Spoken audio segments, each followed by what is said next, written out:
The Gaming Dojo proudly presents DDnD Unsung Saviors, Episode 6. At the top of this instrument is a dialect that all of them can evidently understand, which is odd because some of you are from different planets. It tells the party that this is a technological panel that controls something, possibly even the room itself. 3 sets of simple-looking buttons of different colors and purposes with a more complicated-looking control scheme, one with bright circles and lines creating a perplexing shape taking up almost half the mechanism, adorn the front side. Various legible options give themselves away, but in what order they must be inputted to get a reaction can be anyone's guess. Hey, Dragon, we got a panel with choices. Yes, I see that. The quality on my side kind of goes from good to bad, so I'm having trouble making out what the buttons actually say. So the red button says start and stop. The 3 green buttons go from transform, translate, trans time. The blue buttons at the bottom says options, 1, 2, 3, null, 4 options there. And then there's that little gridded weird thing, display, or also a control panel above that. Well, Hobie, you want to interact with some of those buttons? And, man, I really don't have any ideas other than maybe starting it up and hitting the button and seeing what happens. Well, then, I guess I'll just, if it's all right with you, I'll hit transform and then I'll hit start. Let's do it, man. Do it. As your button hits transform, it goes beep. As your button hits start, it goes Try them all. I just want to go through and click them all. Yes. And then I want to hit start afterward. Transform goes beep, translate goes beep, trans time goes beep. You hit start, it goes So it's broken.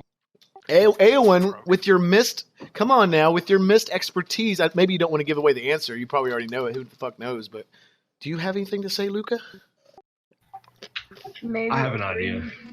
Let's see if we can maybe use one of our powers to sense what buttons were either last used or pressed or most used or pressed, and then push those buttons.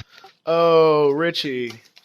I'm glad you said that, sir. Guess what? You just learned your main secondary ability. Where are my notes? Yay! Bing.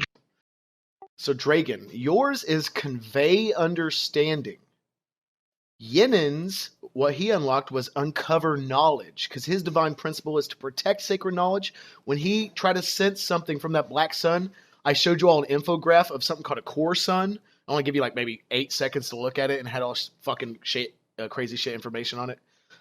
So he can uncover knowledge.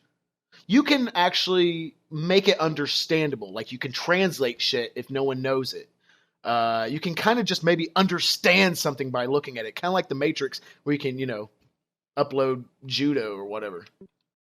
All right, so let me use this ability let me convey some understanding onto this panel here. Maybe even see, like I was initially trying to go for like buttons most recently pressed or most used, because whoever had been here before, obviously the last buttons they were using has done something. If you do not have the far left icon uncovered, please go roll in the rolling channel. Kale, Luca, and Wahobie. What am I rolling? Jesus Christ. Nice roll. Roll me a hundy. Roll me a D-hundy. 62. Let's see if you can get better than a 4, Ann. Whoa! Oh, shit. Yeah, it's better. Look at that. 4 last time, 96 this time. She got a full hundy through the campaign. Come on, Nessie. Get that 97, girl. Oh! So Nessie got a 90. So Wahobie 62, Kale 96, Luca 90. Kale also unlocks Open Mind's Eye. Yay. Yeah. I'm sorry this is so fucking boring to you, Kale. I'm snuggled up in the bed. It's okay. Good morning, Raz. Yep, it's actually almost 6 a.m. for Raz. Thank you, Raz, for staying up with us. Raz has gone through at least 3 diapers through this campaign or this session so far, so give it up. Give it up. Okay, sir. I may not even I may do this out of character, but basically, when you try to just put all your willpower and thought into trying to understand this device, you go into a sort of trance, and so does all the other Buntaians. You all kind of go into trance. Within that, Kale learns his open mind eyes ability. So there you go, Kale. Good job on that. And Yay. as soon as you come out of this trance, like in a Matrix sort of fashion, you now understand how this works in a basic fashion. You don't know like exactly what it does, but you know in which order stuff can do. So, I guess to say, basically, you have to pick different transform, translate, or trans time, different order, or one of them. Then you have to pick a number. Okay, so that kind of gives it away a green, blue, red order. That's all I'll say. Let's do trans time 3, start. Do it. Trans time goes beep. 3 goes boop. Start goes bonk. Bonk. Something like that. Bonk. Thoughtfully pressing buttons seems to have its advantages, when suddenly, the metallic door that once barred the party's way of getting in here now shuts them all within. As soon as the sound of metal locking with metal can be heard, the arbitrary dots in uniform lines surrounding the party brightens up to a bright green radiance. Once again, another hum can be heard, but this one swells and becomes almost piercing for a few seconds. Excuse me, I'm drinking a lot of Mountain Dew. A few seconds, then falls through into a deep rumble. God damn it. Within a fragment of a second, the entirety of the room changes from what once was to what it has become. Now, surrounding the party is a sprawling valley landscape, dotted with big rocks halfway in and out of the grassy and dirt ground. Clusters of drastically different shaped trees, some with sharp and rough foliage, others with long and delicate leaves and vines, litter the land. Foliage. It's foliage. not Foliage. fo- What did I say? Foliage? Foliage. It's Well, I not wrote down foliage. foliage, Kale. Fuck you. It's foliage. Oh, so now you want to talk when you want to correct somebody. Is that how it is? I had something to say. Mm-hmm. And that's all you're good for.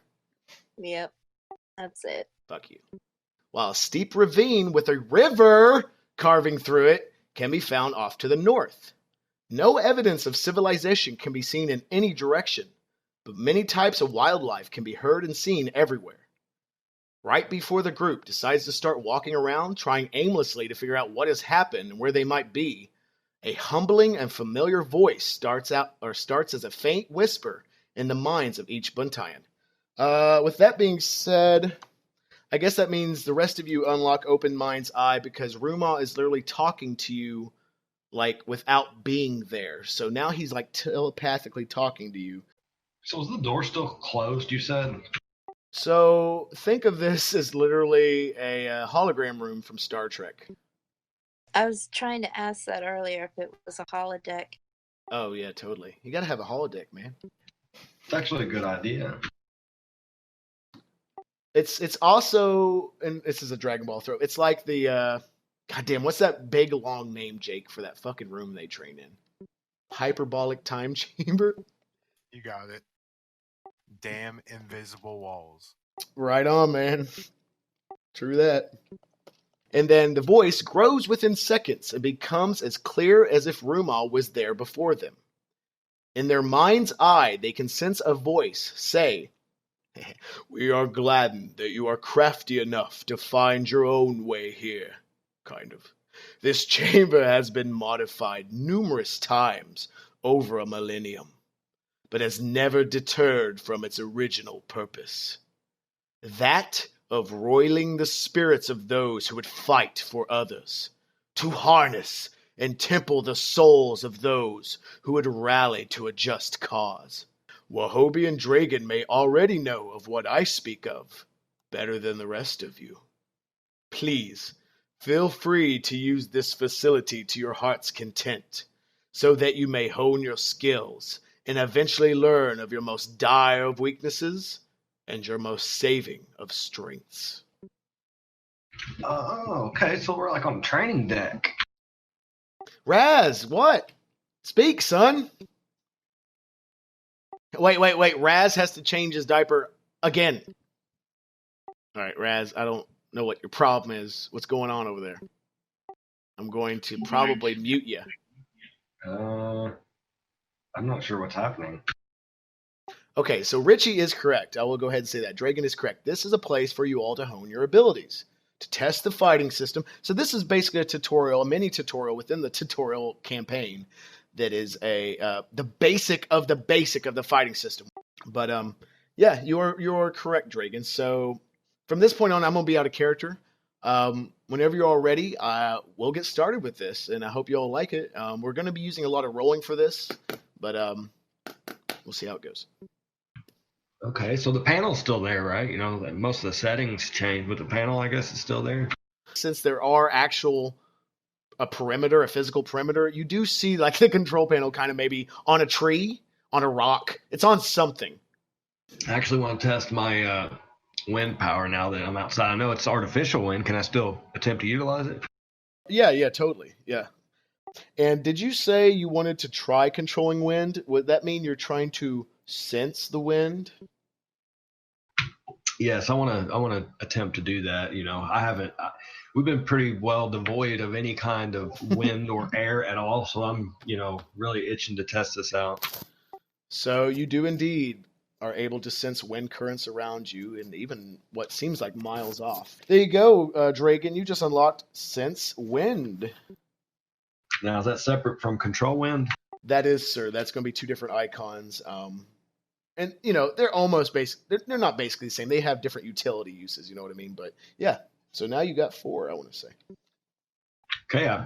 Well, since I was kind of the guinea pig for that, I would encourage the rest of the clan here to attempt to utilize through the environment their essence and other abilities maybe they could get. Jake, I remember last time when you were in the Sanctum Cathedral, you touched a rock pillar to sense it. You did actually sense Earth there, and I didn't catch it till I watched the recording. So you do indeed also know Sense Earth. So at this point, you have 3 of your secondary abilities unlocked. We can try Luca or Kale's abilities next, see what they can come up with. So, and I will say, and then this is going off what you said, Richie, you want to try to test these things. So basically, all you all can do is almost exact same level as each other. Like you can collect wind currents or clouds and wisps. Well, maybe not clouds, but wisps and stuff from the air within your palm and around your body. Luca can cast flame within something and combust it, like the pile of leaves. Shit like that. Jake can kind of grasp rock into his hand from the ground, or maybe even like attach it, like he can put his leg near it and it like crawls up his leg and stuff. Weird shit like that. So it's all different for each of you. Fully armored with rock. Oh yeah, you could be like that one. What's that one superhero? It's like one big rock. Yeah, I want to Same go as the rest of smash it. water. Water comes up from the stream into Kale's palm and floats there and around her fingers. Tune in next time for episode 7 of DDnD Unsung Saviors.